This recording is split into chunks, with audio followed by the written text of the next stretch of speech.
사도행전 29번째고요.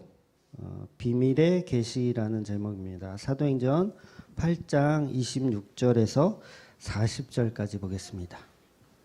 사도행전 8장 26절에서 40절까지 말씀 같이 한 목소리로 읽도록 하겠습니다. 주의 사자가 빌립에게 말하여 이르되 일어나서 남쪽으로 향하여 예루살렘에서 가사로 내려가는 길까지 가라 하니 그 길은 광야라.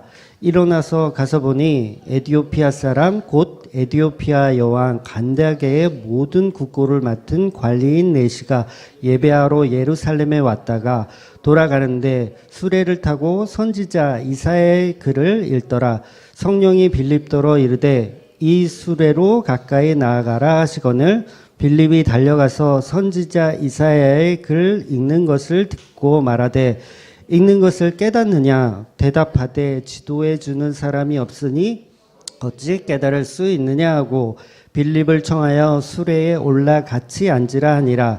읽는 성경 구절은 이것이니 일렀을 때 그가 도살자에게로 가는 양과 같이 끌려갔고 털 깎는 자 앞에 있는 어린 양이 조용함과 같이 그의 입을 열지 아니하였도다. 그가 굴욕을 당했을 때 공정한 재판도 받지 못하였으니 누가 그의 세대를 말하리요. 그의 생명이 땅에서 빼앗김이로다 하였거늘 그 네시가 빌립에게 말하되 청컨대 내가 묻노니 선지자가 이 말을 한 것이 누구를 가리킴이냐 자기를 가리킴이냐 타인을 가리킴이냐. 빌립이 입을 열어 이 글에서 시작하여 예수를 가르쳐 복음을 전하니 길 가다가 물 있는 곳에 이르러 그 네시가 말하되 보라 물이 있으니 내가 세례를 받음에 무슨 꺼리낌이 있느냐. 이에 명하여 수레를 멈추고 빌립과 네시가 둘 다 물에 내려가 빌립이 세례를 베풀고 둘이 물에서 올라올새 주의 영이 빌립을 이끌어 간지라.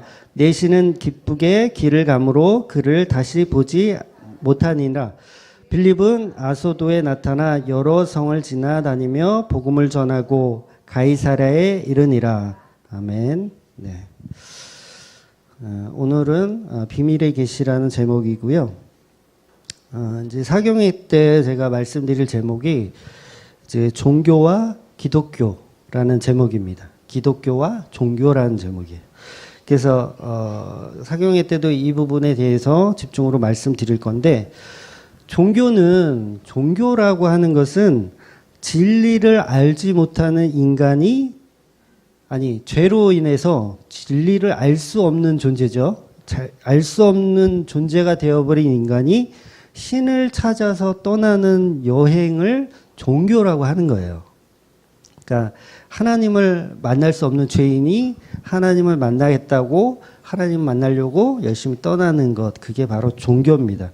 그래서 종교는 신에게 갈 수 있는 수많은 길을 만들어 놓고 여행을 한다고 해요. 어쩌면 피조물이기 때문에 당연히 하나님을 찾고 싶은 건 당연한 거잖아요. 그래서 본능적으로 이 종교라는 것을 인간은 만들 수밖에 없습니다. 어떻게 해서든지 하나님은 진짜로 존재하시기 때문에 인간은 하나님을 찾아서 열심히 하나님을 찾아다니는 거죠. 그래서 어차피 산 위에 정상은 하나뿐이밖에 없잖아요. 정상은 하나니까 이 길로 올라가든 저 길로 올라가든 여러 코스가 있겠지만 결국은 우리는 하나님께로 도달한다라고 보는 게 이제 종교의 개념인 거예요. 그러니까 하나님은 산 꼭대기에 거기 계시고 인간은 스스로가 노력하여 그 산을 정복하겠다. 그 정상 위까지 올라가겠다. 그러니까 천국을 내 힘으로 수고하여 노력하여 그것을 올라가겠다라고 하는 게 다 종교라는 거죠. 그러니까 선이나 덕을 쌓아서 우리가 가진 어떤 노력을 통해서 하나님 앞에 도달하겠다라고 하는 게 이제 종교예요.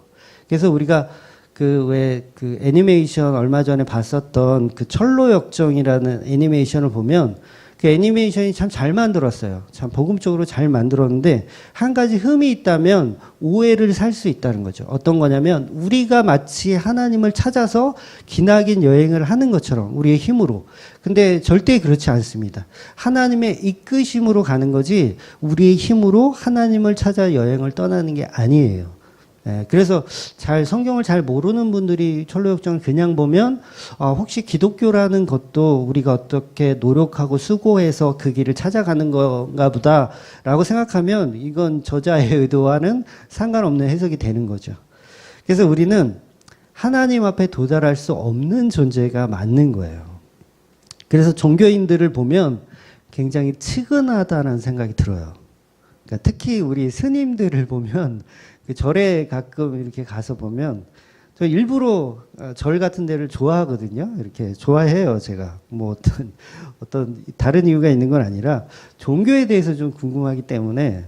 근데 정말 측은해요. 안타까워요. 그냥 빈 마당을 늘 이렇게 쓰시는 우리 스님들. 열심히 신기루라고 하는 존재하지 않는 것을 찾아서 열심히 가는 거죠. 그런데요, 세상에서 누가 봐도 그 범죄인인 죄인이 있잖아요. 범죄한 죄인들. 뭐 교도소에 계신 분들이라든가 그런 분들보다도 사실은 종교라는 틀에 갇혀서 정말 하나님을 보지 못하는 그 사람들이 사실은 더 큰 죄인인 거예요. 뭐 죄인들의 뭐 경중은 없겠지만 그냥 제가 볼 때는 그분들이 더 답이 안 나오는 죄인이라는 거죠. 그래도 교도소에 계신 분들은 그래도 하나님을 믿을 수 있는 어떤 그런 기회가 좀 있는 존재들이라고 한다면 절에 계신 분들은 아니잖아요. 좀 힘들잖아요. 그러니까 죄인들은 아무리 자기가 열심히 노력하고 하나님을 찾으려고 노력해도 하나님을 만날 수가 없습니다. 인간의 힘으로는 정상에 오를 수가 없는 것이죠. 그래서 우리가 잠언 1장 26절에서 28절 말씀 한번 보고 가겠습니다. 네, 잠언에 있는 말씀이에요. 같이 읽겠습니다. 너희가 재앙을 만날 때에 내가 웃을 것이며 너희에게 두려움이 임할 때에 내가 비웃으리라.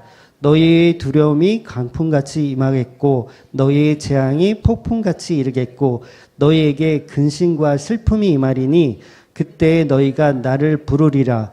그래도 내가 대답하지 아니하겠고 부지런히 나를 찾으라. 그래도 나를 만나지 못하리라. 네, 말씀 참 무섭죠. 굉장히 무서운 말씀이죠. 열심히 찾아도 내가 쳐다보지도 않고 내가 세상의 모든 사람들이 다 이 상황이라는 거예요. 모든 사람들은 다 그래서 불행합니다. 모든 사람은, 이 정의는 불변의 배축이에요. 모든 인간은, 이 땅에 태어난 모든 인간은 다 불행합니다. 왜 이런 말을 하냐면 사람은 누구나 죽어서 흙으로 돌아가기 때문에 그래요. 사람은 누구나 다 죽습니다.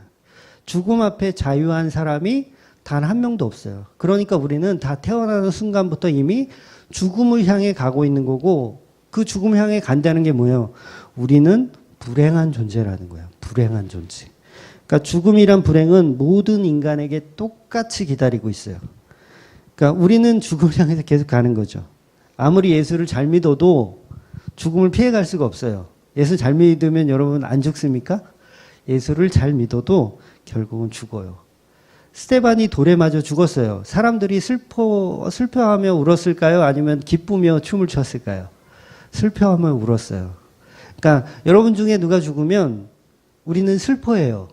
그게 인간이기 때문에 당연한 거예요. 아, 저 사람은 예수 잘 믿었으니까 이제 천국 갔다. 아, 신난다. 어시구 좋다. 막 이렇게 기뻐할 수가 없는 거죠. 우리는 죽음 앞에 자유할 수가 없기 때문에 다 슬픈 겁니다. 아무리 이 땅에서 선하고 명예롭게 정의롭게 살아도 권력과 돈이 많아도 결국은 우리는 다 죽습니다.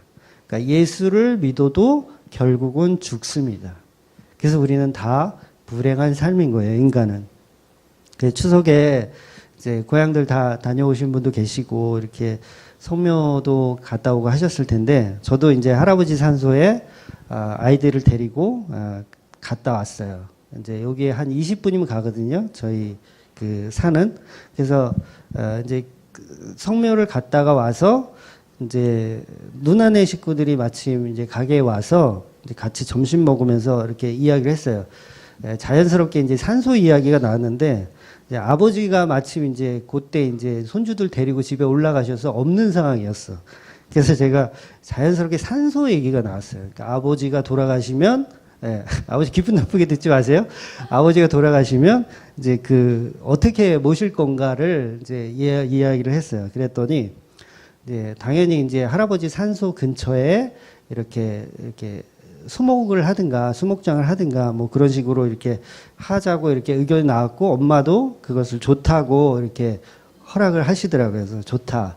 그래서 화장을 다 하는 걸로 벽제 승하원으로 가는 걸로. 근데 문제는 뭐냐면 우리 큰아들이 22살이잖아요. 그러니까 우리 큰아들이 그럼 아버지는 어떻게 해드릴까요? 그래서 제가 그랬어요. 저희 할아버지 산소가 이제 저희 그 큰아버지, 아버지 이렇게 공동 명의로 된 산소거든요. 그래서 땅이 우리 거예요. 그래서 그 근처에 이제 나도 이렇게 잘 화장해서 거기서 뼈가루를 거기다가 묻어달라. 그렇게 얘기를 했는데 만약에 혹시 그때 돼서 이제 상황이 바뀌어질 수 있잖아요. 법적으로 그게 뭐 안 될 수도 있고 아니면 땅이 개발돼서 거기가 없어질 수도 있고 그런 상황이 오면 아버지는 저기 용미리 공동묘지 싫다. 공동묘지 싫고 파주시 종량제 봉투 파주시 종량제 봉투 쓰레기 봉투에 담아서 집 앞에다 그냥 이렇게 내놓으면 된다. 제가 그렇게 얘기했어요. 그러니까 서울시 거는 싫고 반드시 파주시 파란 봉투 있거든요. 파주시는. 그러니까 파주시 파란 봉투 종량제 봉투에 담아서 버려달라고 저희 아들한테 제가 얘기했어요. 그러니까 저희 아들은 뭐 농담 반 진담 반으로 들어가지고 이제 웃겨 죽겠다고 이제 빵 터졌는데 저희 아버지가 금천동 이 청소 반장 출신이세요. 그래서 왜 환경미화원 쓰레기차 이렇게 지나가면 거기 막 쓰레기 실어주고 막 이런 일을 하잖아요. 그러니까 그런 일도 저희 아버지가 하셨었어요. 굉장히 오래 하셨어요. 10년이 뭐야? 한 20년 넘게, 25년 하셨어요. 중요합니까? 네, 25년을 환경미화원을 하셨어요. 그래서 그 일하는 모습을 제가 여러 번 이렇게 보기도 했는데, 그래서 그런지 저는 쓰레기 봉투가 이렇게 더럽다고 생각이 안 들어요. 더럽다는 생각이 안 들고, 당연히 우리의 생활 가운데 해야 할 일이라고 생각해요. 그래서, 저한테는 쓰레기 봉지가 막 더럽고 막 추하고 이런 느낌 아니고, 잘 이렇게 담아서 아버지 손에 맡겨드리는 느낌으로, 그런 느낌으로 얘기한 거예요. 그냥 쓰레기 봉투에 잘 담아서, 화장은 해라, 그 대신. 화장 안 하고 그냥 넣으면 큰일 나고. 화장을 해서 뼈가루를 종량제 봉투에 담아서 집 앞에다가 고이 그냥 놔두면 저희 아버지들이 이렇게 청소하시다가 담아서 갈 거니까 그렇게 해달라고 제가 이야기를 했어요. 그러니까 인간은 이처럼 죽음은 다 초라한 거예요. 죽음은 화려한 죽음이 어디 있어요? 다 초라하게 죽는 겁니다. 그런 의미에서 인간은 누구나 불행하다는 거죠. 그래서 바로 이것은 우리의 죄가 만들어 놓은 결과라는 거예요. 그 죄인인 인간은 절대 하나님을 찾아간다고 해서 만날 수가 없는 겁니다. 하나님이 계신 그곳은 빽빽한 구름이 덮여 있는 곳, 인간의 접근을 금지시킨 곳이에요. 갈 수가 없고 가지도 못합니다. 그래서 하나님이 직접 그 정상에서 그 빽빽한 구름 속에서 나오신 거예요. 나오시고 바로 그게 성육신이고 예수 그리스도인 거예요. 그래서 구름을 타고 온다는 말은 요한계시록에 보면 있잖아요. 구름을 타고 온다는 말은 손오공처럼 근두운을 타고 온다는 말씀이 아니고 거룩한 하나님 나라에서 빠져나오신다는 의미인 거예요. 그래서 본질인 예수가 우리 곁에, 이 추하고 더러운 우리 곁에 오신다는 의미입니다. 그러니까 하나님은 분명하게 말씀을 통해서 그 말씀이 육신되어 오신 예수를 통하지 않으면 하나님을 아무리 우리가 부지런히 찾아도 하나님을 만날 수가 없다고 정의하고 있는 거예요. 우리 인간은 수많은 종교를 통해서 열심히 하나님께 가려고 노력하지만 심지어는 뭐 알 수 없는 신에게라는 문구를 써놓고 그 신을 우상으로 섬기기까지 하는 우리 인간이지만 절대 우리는 하나님을 만날 수가 없다는 거죠. 열심히 하나님을 찾아 길을 떠나지만 하나님이 우리를 만나주지 않으니 만날 수가 없으니 내놓은 결론이 뭐예요? 다 똑같아요. 신은 죽었다예요. 열심히 내가 찾아봤는데 하나님 어디 계신지 열심히 찾아봤는데 찾지를 못하니까 그냥 신은 죽었다라고 정의를 내리는 거예요. 굉장히 유명한 말이잖아요. 그 목사의 아들로 태어나서 그 1800년대 그 신학교까지 다녔어요. 바로 독일의 철학자인 니체가 한 말이에요. 이 사람이 목사의 아들이었고 신학교도 다녔던 사람입니다. 근데 신은 죽었다라고 정의하는 거예요. 그러니까 유토피아는 없다. 이 세상이 다다. 이렇게 주장하는 거죠. 세상의 도덕은 전부 허구다. 하나님이 없기 때문에 이 세상에 도덕적인 것, 우리가 추구하는 모든 것들은 다 허구이다. 그것을 주장한 게 바로 니체입니다. 신은 죽었기 때문에 우리 자신이 초인이다라고 얘기하는 거예요. 결국 알 수 없는 유토피아가 아닌 이 땅에서 충실하게 잘 살자 이거예요. 틀린 얘기 아니잖아요. 니체의 말이. 그러니까 유토피아는 없으니 이 땅에서 우리가 충실하게 잘 살자. 결국 종교의 끝은 신은 아무리 찾아도 만날 수가 없으니 하나님은 죽었고 당신이 신이다라고 보는 거예요. 그걸 주장한 게 니체의 주장인 겁니다. 그래서 우리가 곧 하나님이다라고 주장하는 거예요. 그래서 모든 종교의 끝은 다 이겁니다. 결국은 신은 없고 나의 자아가 신이다라고 주장하는 게 모든 종교예요. 그러니까 나도 신이고 너도 신이고 인간은 다 신이다. 그래서 불교에서 뭐라고 인사해요? 성불하세요라고 인사해요. 성불. 깨달음에 이르러 부처가 되자. 깨달음을 이르러 우리가 신이 되자라는 거예요. 성불합시다라고 인사를 해요. 그러니까 결국 종교는 진리인 신을 발견할 수가 없으니까 우리가 신이다라고 추구하는 거예요. 하나님은 죽었으니 우리가 신이다. 결국 인간이 추구하는 종교의 끝은 선악과로 결론이 나는 거예요. 희한하지 않아요? 종교의 끝은 다 선악과로 결론이 나요. 선악과라는 것이 뭐라 그랬어요? 나도 하나님처럼 되자. 그러니까 모든 인간이 만들어낸 종교의 끝은 다 선악과의 길이에요. 선악과로 가는 길. 죽음과 심판까지도 우리가 결정할 수 있는 곳이라는 것, 이게 종교죠. 기독교 안에서도 죽음과 심판을 스스로 결정하는 분들이 수두룩해요. 참 많습니다. 그러니까 예수 믿으면 천당, 안 믿으면 지옥. 결정해라고 하는 게 이게 뭐예요? 이게 종교라는 거예요. 종교. 이게 불교에서 말하는 성불 사상이고 니체가 말한 초인 사상인 거예요. 기독교 안에서도 알미니안주의라는 게 결국은 뭐예요? 신이 결정을 못 해줘. 신이 좀 결정을 못 해주니까 너희들이 결정해. 예수 믿을 거야 안 믿을 거야. 너희들이 결정해. 이게 뭐예요? 전부 종교예요. 하나님은 침묵하고 계시니 인간이 스스로 결정하자 이거예요. 하나님 침묵하는 것처럼 느껴지잖아요. 하나님 침묵하고 계시니 우리가 결정하자. 사장님은 죽은 것 같아. 이 회사는 이제 우리 거다. 이런 거. 부모님은 돌아가신 것 같아. 모든 재산은 이제 내 거다. 이런 거. 결국 종교라는 것은 하나님을 결정장애인으로 만들어서 침묵하는 하나님으로 만들어서 그 자리를 내가 치고 들어가는 게 다 종교라는 거예요. 그러니까 에덴 동산에서도 하나님이 진리를 딱 세웠어요. 근데 하나님께서 인간이 생각할 때 자리를 비운 것 같아. 하나님 늘 너희와 항상 함께 있는다고 하셨는데 자리를 비운 것 같아. 그때 무슨 일이 일어나요? 범죄가 일어나는 거예요. 하나님이 안 계신다라고 스스로 생각하는 거죠. 근데 하나님은 에덴 동산에 한 번도 안 계신 적이 있었나요? 늘 함께 계셨어요. 그런데 없다라고 생각하는 거죠. 아담과 하와에게는 하나님 없나 봐. 그러면 우리가 결정하자라고 하고 선악과를 따먹는 거예요.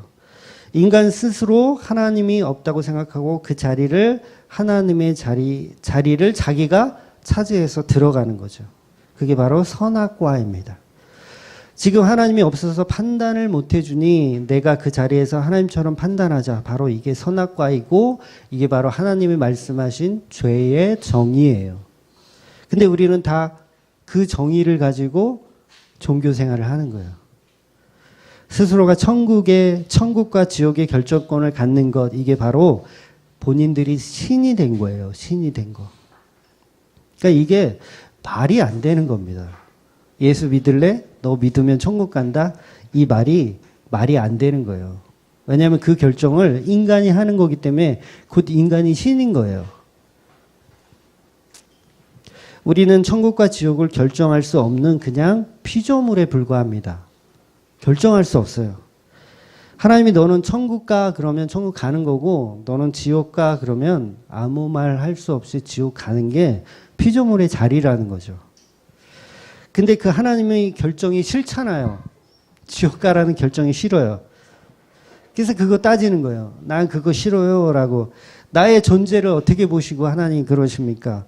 라고 나오는 애들이 뭐예요? 그 애들이 바로 마귀예요. 마귀. 사단이에요. 그런 애들이. 하나님의 결정을 나는 싫어요. 나는 순복할 수 없어요. 라고 하는 게 전부 마귀 새끼들이에요. 그러니까 교회에 앉아서 전부 이 진리를 모르고 나는 싫어요. 나는 내가 결정할게요. 라고 하고 있으면 그게 다 마귀 새끼인 거예요. 종교라는 그 범주 안에 다 해당됩니다. 어떤 종교도 마찬가지예요.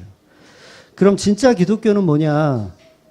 우리는 다 죄인이고 천국과 지옥을 결정할 수 없는 존재. 우리 인간은 할 수 없고 오직 삼위일체의 그 하나님만 하실 수 있다라고 보는 거예요.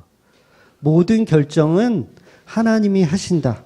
100% 우리는 거기에 순복하고 가야 하는 피조물에 불과하다라고 가르치는 게 성경의 가르침이에요. 그게 기독교라는 거죠. 기독교는 여러분이 잘 알다시피 우리가 하나님을 찾아가는 게 아니고 하나님이 우리를 찾아오시는 개념인 거예요. 완전 다르죠.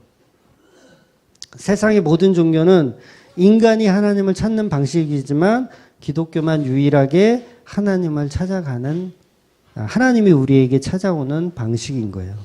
그러니까 누가복음 19장 10절 보겠습니다.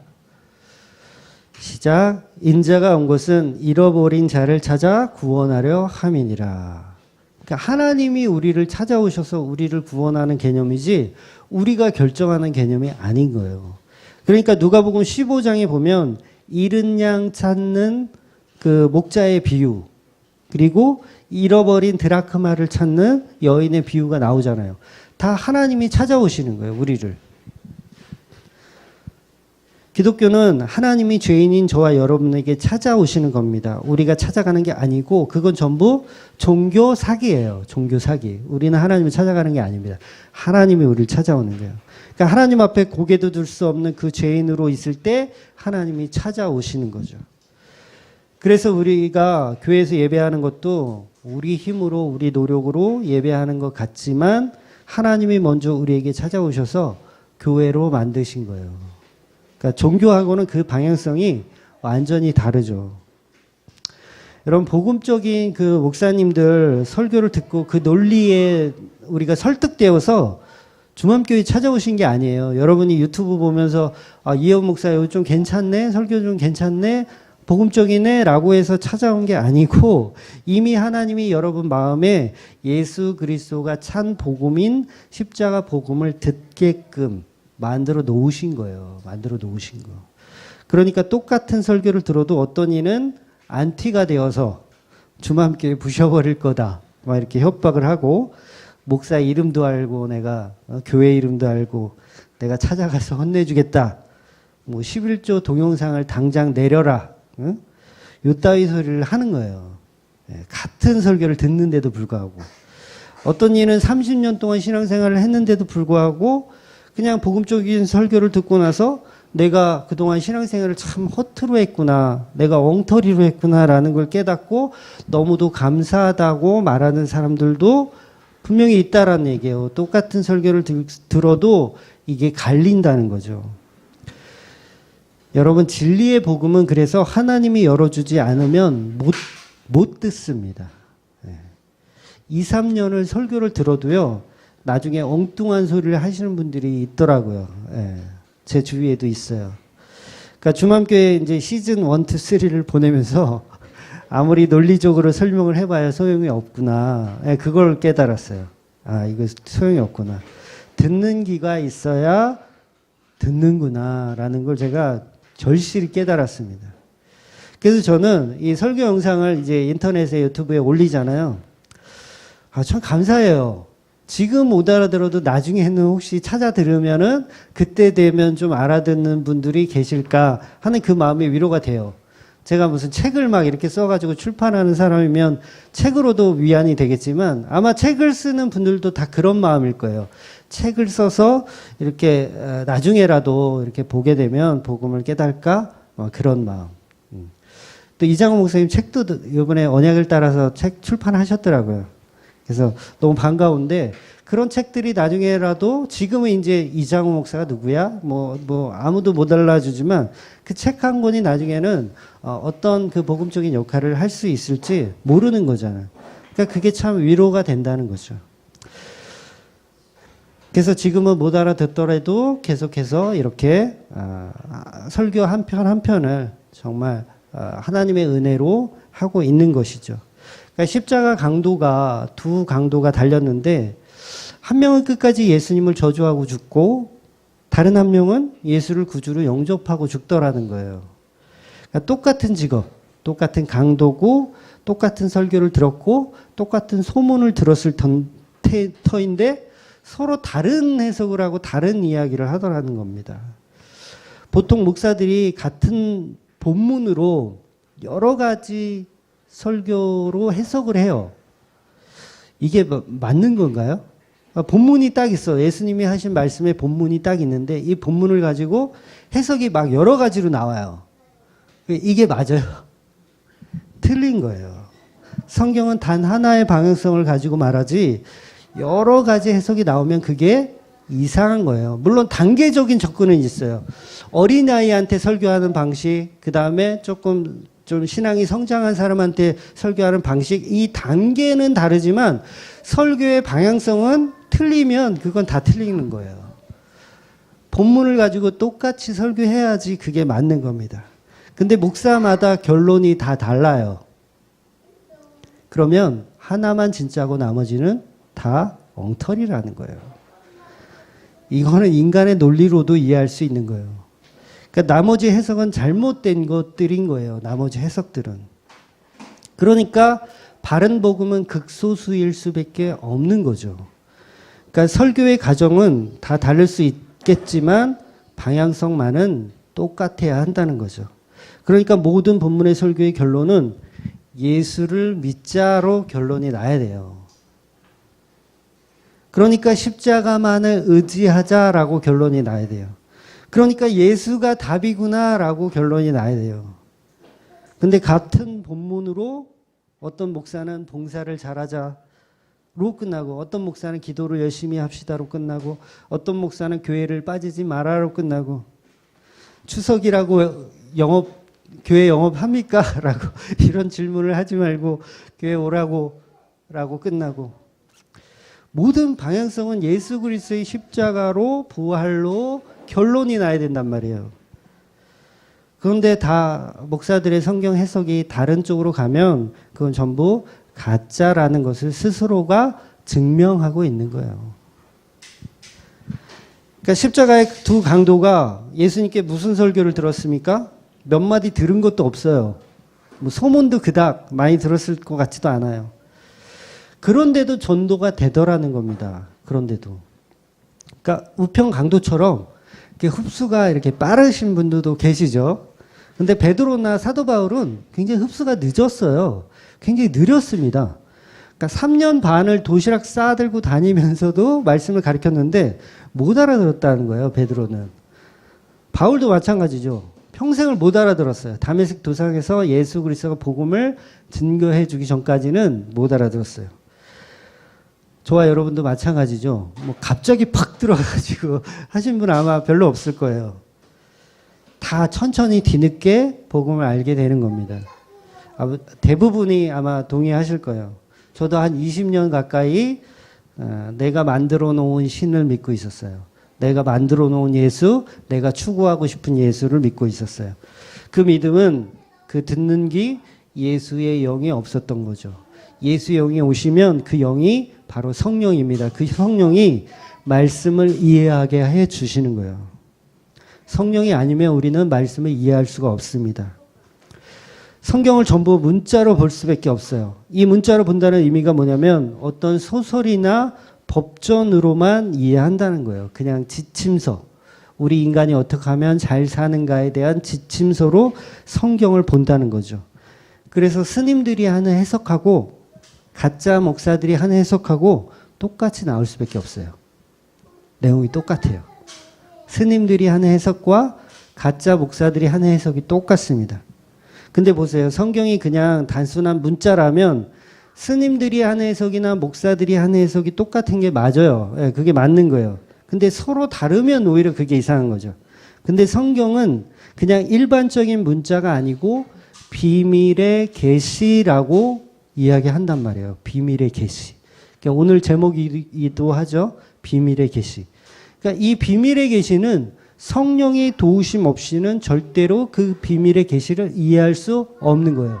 그러니까 스님들은 성령이 없기 때문에 비밀의 계시를 이해할 수 없잖아요. 그래서 어떻게 보냐면 성경을 예수 그리스도로 풀지 못하고 윤리나 도덕으로 다 푼단 말이에요.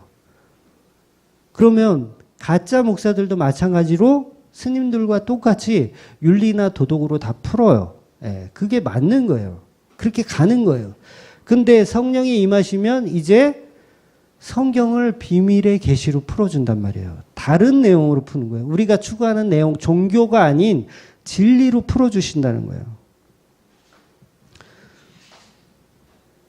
물론 복음을 흉내내는 분들도 있더라고요. 예, 있기는 있더라고요.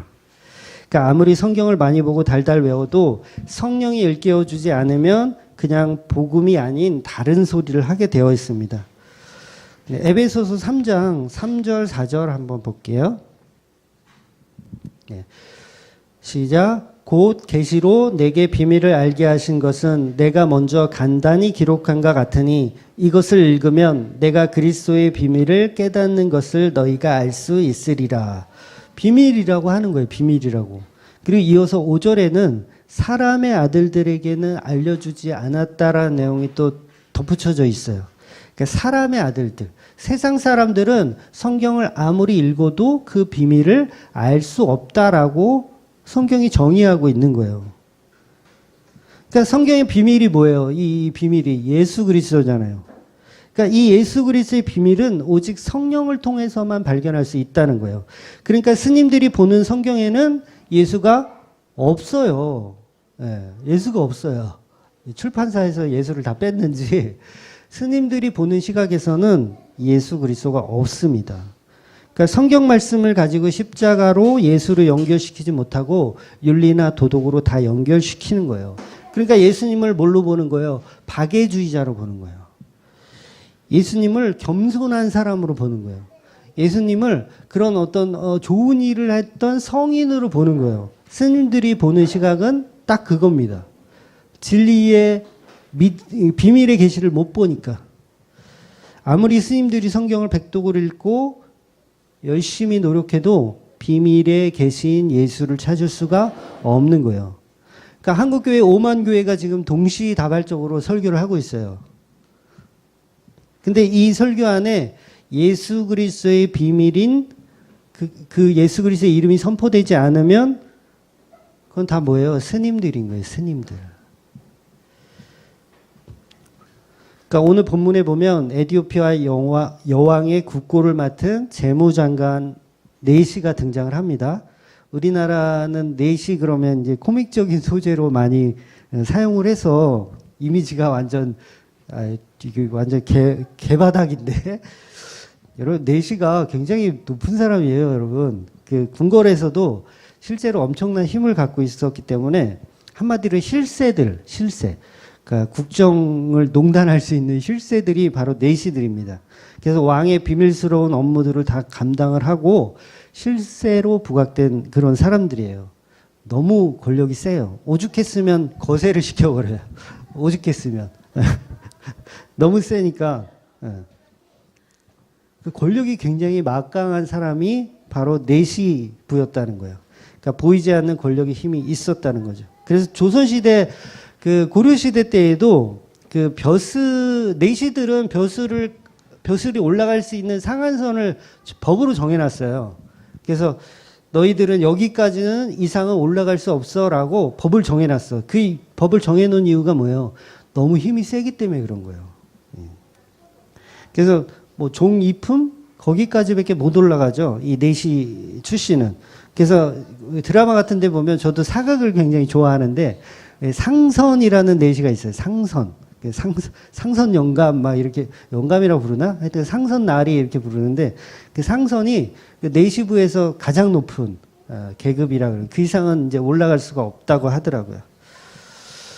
그만큼 한마디로 이 에디오피아 내시는 엄청 높은 사람인 거예요. 엄청 높은 사람. 높은 지위와 돈을 가지고 있던 사람이에요. 명예와 권력이 다 있는 사람이에요. 근데 이런 사람도 성경을 아무리 읽어도 사모해도 성령이 임하지 않으면 예수를 발견할 수가 없는 거죠. 그런 에디오피아 내시가 하나님을 믿는 종교인이었던 거예요. 아직은. 예수를 믿는 사람 아니에요. 이 내시는 종교인이었어요. 유대교라고 하는 종교를 믿는 사람이었어요. 그러니까 이 내시가 이디오피아 재무장관이 예루살렘에서 예배를 드리고 가는 중이에요. 근데 복음에 대해서 도저히 이해가 안 가는 거죠. 종교 생활만 하고 왔으니까 이해가 안 가는 거예요. 아, 좀 이상한데? 유대교는 약간 반쪽짜리 같은데 비밀의 계시인 예수가 없으니까 그런 거예요. 뭔가 부족한 거죠. 근데 그것을 내시 본인도 느껴요.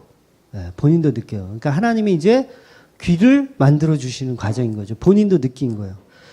저와 여러분도 바른 복음을 만나기 전에 뭔가 이상하다고 생각 안 하셨어요? 그냥 기존 교회 다니면서 이게 맞나? 열심히 헌신 봉사하면 복 준다 그랬는데 이게 맞나? 11조 떼먹으면 교통사고 난다 그러던데 이게 맞나? 라고 개우뚱하는 그런 순간이 저와 여러분이 다 있었단 말이에요.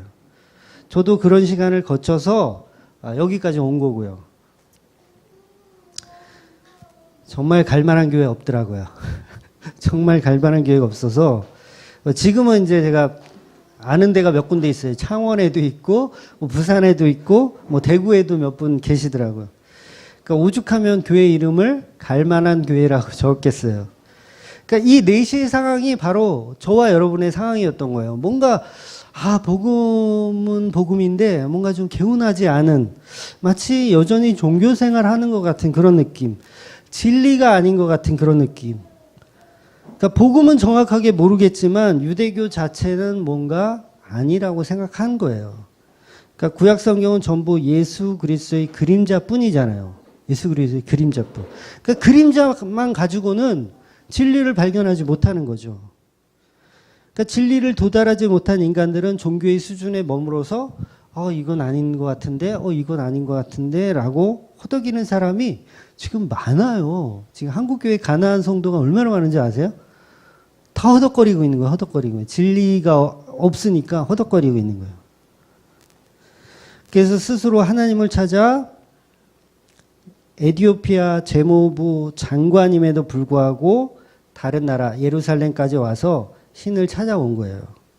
그리고 만나지 못했어요. 그리고 돌아갑니다. 허탈한 마음으로. 찾아가도 만나주지 않으니 인간의 노력으로 진리를 만날 수가 없는 겁니다. 저와 여러분이 딱 그 수준이죠. 하나님 한번 믿어보려고 교회에 왔는데 진리이신 하나님은 없고 예수는 없고 전부 인간들이 만들어 놓은 종교적인 윤리와 도덕만 가득한 교회인 거예요. 그러니까 진리를 발견할 수 없으니까 전부 양복 입고 있는 스님들 앞에서 설교를 듣고 있는 거죠. 그런 저와 여러분에게 빌립이라는 집사를 통해서 예수가 찾아오시는 거예요. 성령이 찾아오시는 겁니다. 저와 여러분에게 다 그런 과정이 있었던 거죠. 그러니까 성령이 빌립 집사에게 명령합니다. 그 내시가 타고 있는 그 수레에 가까이 나아가라. 빌립이 수레를 향하여서 달려갑니다. 성령이 빌립 집사에게 명령을 해요. 내시가 타고 있는 그 수레에 가까이 가라. 근데 잠깐 생각해 보자고요. 이디오피아 내시는 요즘으로 치면 굉장히 고급스러운 승용차를 타고 가는 거예요. 그러니까 마차가 이게 구닥다리 마차가 아니잖아요. 그 한 나라의 재무부 장관인데 빌립은 뭐 타고 가죠 지금? 빌립은 두 다리로 네, 두 다리로 열심히 뛰고 있어요. 근데 방향도 이상해요. 방향도 지금 이디오피아 내시는 예루살렘에서 에디오피아 남서쪽으로 내려가는 중이고 지금 이 빌립도 사마리아에서 지금 내려오는 중이에요. 사마리아에서 가사라고 하는 곳까지 내려가는 중이에요. 그러니까 방향성이 비슷해요. 가는 길이 비슷해. 그러니까 어떤 이게 정반대의 길에서 만나는 거면 이해가 가는데 지금 같은 진행 방향으로 간단 말이에요. 그럼 만나는 게 거의 불가능하잖아요. 그리고 한 사람은 고급 승용차를 타고 가고 있고 한 사람은 열심히 뛰어가고 있고 이거 만나는 건 불가능한 거예요. 그러니까 빌립이 무슨 축진법을 쓰는 것도 아니고 만나요. 네. 4시의 마차를 따라온 거예요. 빌립이. 그러니까 27절에 보니까 일어나 가서 보니라고 되어 있어요. 미리 가 있었던 것도 아니에요. 미리 가 있었던 것도 아니에요. 그리고 주의 영이 하시는 말씀이 뭐냐면 야, 마차를 향해 뛰어라. 이거 마차를 향해 뛰어라. 이 지금 본문을 우리가 다 읽은 거예요. 제가 뭐 꾸며내는 얘기 아니라 마차를 향해서 뛰어라. 아, 나 지금 수십 킬로를 지금 걸어왔는데 지금 굉장히 멀거든요. 한 60킬로 이상 돼요. 굉장히 멀어요. 그리고 사마리아부터는 뭐 더 멀고, 예. 와, 그 길을 걸어왔는데 마차를 향해서 뛰어라. 그리고 더 이상한 건 본문 39절에 보면 한번 넘겨줘 보시길래요. 39절에 보면 같이 읽어볼게요. 둘이 물에서 올라올새 주의 영이 빌립을 이끌어 간지라 내시는 기쁘게 길을 가므로 그를 다시 보지 못하리라. 그러니까 세례 받으러 물속에 둘이 들어갔는데 나올 때는 혼자예요. 빌립이 없어졌어. 와, 순간이동. 와, 순간이동.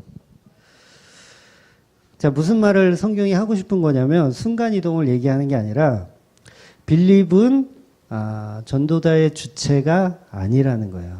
주체가 아니라는 거예요. 예수의 그림자로 등장했고 예수가 이 에디오피아 내시를 만나줬다라는 거예요. 그 빌립은 사라져야 하는 존재, 없음의 자리로 간 거예요. 그리고 복음은 온전히 하나님이 혼자 하신다는 걸 표현하고 있는 거예요. 그래서 빌립은 100% 예수의 그림자로 아바타로 쓰임을 받은 거죠. 그러니까 저와 여러분은 이렇게 복음을 전하다가 그냥 사라지는 존재예요. 그래서 삶을 마치는 날 종량제 쓰레기 봉투에 그냥 들어가서 사라지면 되는 겁니다. 우리는 인간이기 때문에 자꾸 그 복음을 전하는 목사를 대단하게 본다고요. 예. 아니요. 그렇게 대단하게 보면 안 돼요. 그 목사에게 나오는 바른 복음을 증거하는 예수를 보셔야 되는 거예요. 저와 여러분은 언제든지 순간 이동할 준비가 되어 있어야 돼요. 어느 순간 제가 순간 이동할 수도 있습니다. 네. 아무튼 이제 빌립 집사가 죽기 살기로 뛰었어요. 마차를 향해서 뛰었어요. 마차가 빠르니까 이제 저기요 저기 하면서 불렀겠죠. 네. 아무튼 만났습니다. 만나서 이제 만나게 됐는데 빌립 집사가 물어봅니다. 지금 읽고 있는 그 책이 도대체 무슨 말인지 알고 있느냐라고 물었어요. 근데 이 에디오피아 내시가 볼 때 이 빌립의 모습이 어떨까요? 지금 수백 킬로를 지금 걸어왔어. 상그지 모습. 상그지 모습을 해가지고 마차를 가로막고 뜬금없이 내가 읽는 책이 무엇인지 아느냐고 물어봐요. 이런 경우 없는 양반이 있습니까? 여러분 한번 이 상상의 날개를 한번 펴보시라고요. 이디오피아 내시는 지나가는 행인한테 뭐 이렇게 여기 타라 뭐 어쩌라 이렇게 할 수 있는 상황도 안 되고 조건도 안 되고 그 위치와 권력도 사실 안 맞는 거예요. 재무부 장관인데 어딜 감히 그 거렁뱅이 옷을 해갖고 온 사람이, 그런데 성령이 이렇게 뜻하지 않은 순간에 치고 들어온다는 거죠. 이 내시에게. 성령은 그렇게 들어갑니다. 아주 보잘것없는 모습으로 들어가요. 성령은 기도원 같은 데서 막 이렇게 무당처럼 이렇게 춤추면서 들어가는 게 아니고, 북치고 장구치고 뭐 노래한다고 들어가는 게 아니라 말씀을 사모하는 순간에 들어갑니다.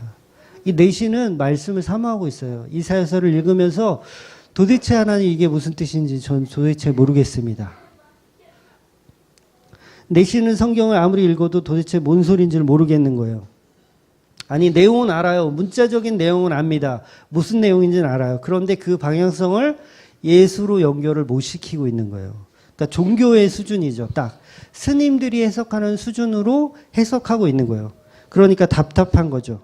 성경이 말하는 이 사람이 이사야인지 아니면 다른 사람인지 모르는 겁니다. 누구에 관한 이야기인지 모르는 거예요. 바로 이 상태가 전부 종교의 상태예요. 성경을 보면서 대부분의 사람들은 나에 관한 이야기로 읽습니다. 그럼 전부 종교적으로 성경을 보는 거예요. 성경을 나의 어떤 도구, 그렇게 보면 다 종교생활 하는 겁니다. 여러분, 종교생활이라는 표현을 제가 하지만 그 사람들, 종교생활 하는 그 사람들이 믿음이 없는 게 아니에요. 믿음 있어요. 종교생활 하는 사람이 왜 믿음 없어요? 절에 다니는 사람이 막 부처님께 기도할 때 이 일이 안 이루어질 거라고 생각하고 비는 사람 보셨어요? 이루어질 거라고 비는 거예요. 부처님이 해주실 거라고 비는 거예요. 이게 다 종교라는 거예요. 이게 다 종교. 그러나 성경에는 이보다 더 큰 뜻이 있다고, 비밀이라고 이야기하는 거죠. 내시가 대답합니다. 가르쳐주는 사람이 없으니 도대체 뭔 말인지 모르겠다. 혹시 당신이 빌립이 진리를 알면 내게 이 말씀을 해석 좀 해달라고 자기 술의 마차에 빌립을 태우고 말씀을 공부하는 거예요. 마침 그 내시가 보고 있던 성경이 이사야서였어요. 그랬더니 빌립이 이제 설명을 해주죠. 아주 중요한 겁니다. 이 글은 바로 예수에 관하여 이야기하시는 거라고 설명해줘요. 오늘 본문 8장 35절.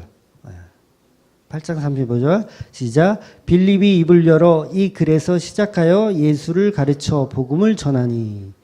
그러니까 저와 여러분이, 예수님이 저와 여러분을 교회로 모으셨어요. 그리고 하나님의 말씀을 듣게 하시는 겁니다. 그러면 빌립을 통해서 여러분이 다 넷이에요? 다 넷이에요? 빌립을 통해서 말씀을 듣게 하는 거예요. 그럼 그때 내용이 뭐가 되어야 하냐고요. 그 내용이 윤리나 도덕이 되어야 합니까? 아니죠. 술 먹지 마라. 담배 피지 마라. 동성애 하지 마라. 인간답게 살아라. 이게 다 종교라는 거예요. 복음 아니라는 거예요. 여러분, 동성애 그 문자 하여튼 왜 이렇게 많이 오는지 몰라. 그 반대운동 참여하라고 그 파주시 그 기독교 연합회에서도 오고. 물론 동성애가 죄입니다. 죄예요. 네. 죄라는 게 아니라는 게 아니라 예수 모르면, 복음 모르면 다 죄인이에요. 뭐 조금 나아요? 네. 다 죄인이지? 다 똑같아요. 나는 최소한 저 정도는 아니다라고 생각하잖아요. 나는 최소한 동성애들보다는 좀 깨끗하다 이거 아니에요. 그러니까 막 반대하고 거기 두루눕고 막 이렇게 하는 거잖아요. 하나님 보실 때는 어차피 종교생활 하는 놈들이나 동성애 하는 놈들이나 다 똑같이 본다는 거예요. 최소한 우리는 그거 안 해라고 해서 우리를 조금 이렇게 좀 의롭게 여기지 말라는 거죠. 무조건 복음이 먼저입니다. 예수가 먼저예요. 동성애자들에게 필요한 건 복음이지 정죄가 아니라는 거죠. 그러니까 종교생활 하는 사람들에게 가장 필요한 건 예수예요. 복음이에요. 예수라는 복음. 제가 그 부분은 제가 오후에 제가 자세히 조금 더 설명드릴게요. 그러니까 우리가 교회에서 윤리나 도덕을 배우는 것이 아니라 예수에 관하여 이야기를 들으셔야 돼요. 빌립 집사가 전하는 바로 이 바른 복음, 바로 예수에 관한 이야기를 말하는 겁니다. 여러분은 교회에서 예수에 관한 이야기를 들으셔야 합니다. 나머지는 다 종교 생활을 하는 겁니다. 그건 신앙생활이 아니에요. 오히려 그건 죄입니다. 오히려 죄예요. 교회 다니면서 더 많이 죄를 짓고 있는 거예요. 인간의 가치를 높이자, 더 착해지자, 더 선해지자, 더 거룩해지자, 전부 마귀가 하는 겁니다. 종교가 목적이라면, 종교의 목적에서 하는 것이라면 다 마귀 짓이에요. 길에서 노숙자들한테 빵을 나눠주더라도 이게 종교적인 목적이라면 그건 죄예요. 하면 안 되는 거예요. 죄예요. 오히려 우리는 선한 것이 없습니다. 우리는 착한 것이 없습니다. 우리는 죄를 해결할 방법이 없습니다. 그래서 십자가, 예수의 보혈을 의지할 수밖에 없습니다. 이게 진짜 기독교라는 거죠. 로마서 7장 18절, 19절 보겠습니다. 시작. 내 속 곧 내 육신에 선한 것이 거하지 아니하는 줄을 아노니 원함은 내게 있으나 선을 행하는 것은 없노라. 내가 원하는 바 선은 행하지 아니하고 도리어 원하지 아니하는 바 악을 행하는도다. 7장 24절. 오라 나는 공고한 사람이로다. 이 사망의 몸에서 누가 나를 건져내랴. 도대체 나는 이 죄를 해결할 방법이 없다고 하는 겁니다. 그래서 교회는 바로 이 내시가 보고 있던 말씀 이사야서 도살장에 끌려가는 어린 양 그 십자가 예수에 관한 이야기만 들으셔야 되는 거예요. 그곳이 바로 하나님이 모으신 교회예요. 만약 그곳에서 예수 십자가에 관한 이야기가 없고 맨날 윤리적인 얘기, 도덕적인 얘기, 종교의 어떤 행위적인 얘기를 배운다면 여전히 우리는 예루살렘을 향한 유대교인들하고 똑같은 거예요. 똑같은 거. 거기서 우리는 반드시 빠져나와야 합니다. 그리고 물과 성령으로 세례를 받아 정말 예수 그리스도를 믿으셔야 돼요. 여러분 생각해 보세요. 재무부 장관이 어디 듣도 보도 못한 노숙자처럼 생긴 빌립비의 말을 신뢰할 수가 있어요? 신뢰할 수가 있냐고요. 그 사람이 성경을 해석해 준대. 어디 그지같이 생긴 애가 하나 와가지고 성경을 해석해 준대. 와, 이게 말이 돼요? 성경을 해석해 줘도 야 웃기지 마. 너 어느 신학교 나왔어? 대뜸 따지는 게 우리잖아요. 그것도 목사가 아닌 집사가 막 세례를 줘. 어디 이게 위아래도 없지 어디서. 응? 이건 불가능한 일이에요. 지금 우리가 너무 쉽게 본문을 읽고 있지만 이 재무장관의 내시의 행동은 불가능한 일입니다. 불가능한 일. 말이 안 돼요. 어디 내 차에 타. 어디 내 차에 타. 불가능한 일을 기록해 놨다고요. 성경에. 그러니까 이게 비밀의 계시라는 거예요. 어디 듣도 못한 목사가 설교를 해. 네? 주맘교회 2단. 주맘교회 띄고 2단. 아무리 검색해봐요. 뭐가 나오나. 아무것도 안 나온다니까. 네, 2단 아니에요. 그러니까 저희 교회가 이제 사순절도 잘 안 지키고, 이제 뭐 절기 뭐 잘 안 지키잖아요. 뭐 끽 해봐야 부활절하고 성탄절만 이렇게 기억하는데, 그러니까 어떤 교수님이 그러더라고요. 저보고 극보수 개혁주의래요. 제가 박수 쳐줬어요. 네. 극보수 개혁주의라 그래서 박수 쳐줬어요. 야, 이분은 그래도 공부 많이 하신 교수님이구나. 네, 박수 쳐줬어. 여러분 웨스트민스터 그 대요리 문답, 소요리 문답 이런 게 있거든요. 거기 보면 34번에 이런 질문이 있어요. 제가 적어왔는데 구약시대의 은혜의 계약은 어떻게 집행되는가라는 질문이에요. 거기에 답이 뭐냐면 은혜의 계약은 구약에서 약속, 예언, 제사, 할례, 유월절 그리고 기타 여러 표상과 신탁들에 의해 시행되었는데 그것들은 모두 앞으로 오실 예수 그리스도를 예표하였고 라고 써 있어요. 그러니까 모든 절기들은 예수 그리스도를 예표했다고 이미 웨스트민스터 대요리 문답에 적혀져 있다고요. 근데 그렇게 안 가르치잖아요. 우리가 한국 교회가. 그럼 누가 개혁주의고 누가 극보수 개혁주의인 거예요? 중앙교회가 극보수 개혁주의인 거예요. 근데 그런 사람의 가르침을 가지고 이 연관 검색어 이단이 왜 나오냐고요. 아무리 찾아도 안 나온다는 거예요. 오히려 사순절, 추수감사절, 맥주절, 유월절을 지키는 것이 개혁주의의 전통을 어긋난 휴전적인, 그걸 뭐라 그래? 휴전 개혁주의인 거예요. 새롭게 만들어진 개혁주의. 그러니까 중앙교회는 꼴통 보수 개혁주의예요. 꼴통 보수 개혁주의. 그러니까 중앙교회가 이단이면 칼빈도 이단이고 루터도 이단이고 대요리 문답 쓰신 양반들 다 이단인 거예요. 구약의 날과 절기, 제사, 11조까지도 전부 예수 그리스도의 그림자로 등장하는 게 맞습니다. 네. 아직도 그것을 지키면 그게 잘못된 복음인 거예요. 내가 복음인 거예요. 그러니까 지금도 예언해야 된다, 제사해야 된다, 할례 받아야 된다, 유월절 지켜야 된다 이러면 개혁주의가 아닌 거예요. 근데 그런 것들을 다 하잖아요, 지금. 근데 한국교회에서 이제 다른 절기들은 다 지키는데 유월절은 안 지켜요. 그 왜 안 지키는지 아세요? 그 이단이 있거든, 그거는. 안상홍이라고 하는 집단들이 유월절을 지켜야 구원받는다고 얘기하거든요. 이단이에요. 그래서 유월절은 안 지켜요. 절기 중에서도 한국교회가. 아마 이단이 없었으면 아마 한국교회도 유월절 감사주일, 뭐 유월절 뭐 주일 뭐 이렇게 분명히 지켰을 거예요. 그러니까 맥주 감사절, 추수 감사절 이런 절기들이 전부 나쁘다는 거 아니에요. 지켜도 돼요. 뭐 그거 뭐 중요합니까? 그게 중요한 게 아니라 그거를 지키더라도 그 날을 예수 그리스도로 연결시키지 못한다는 거죠. 한국교회 그 기능이 없어요.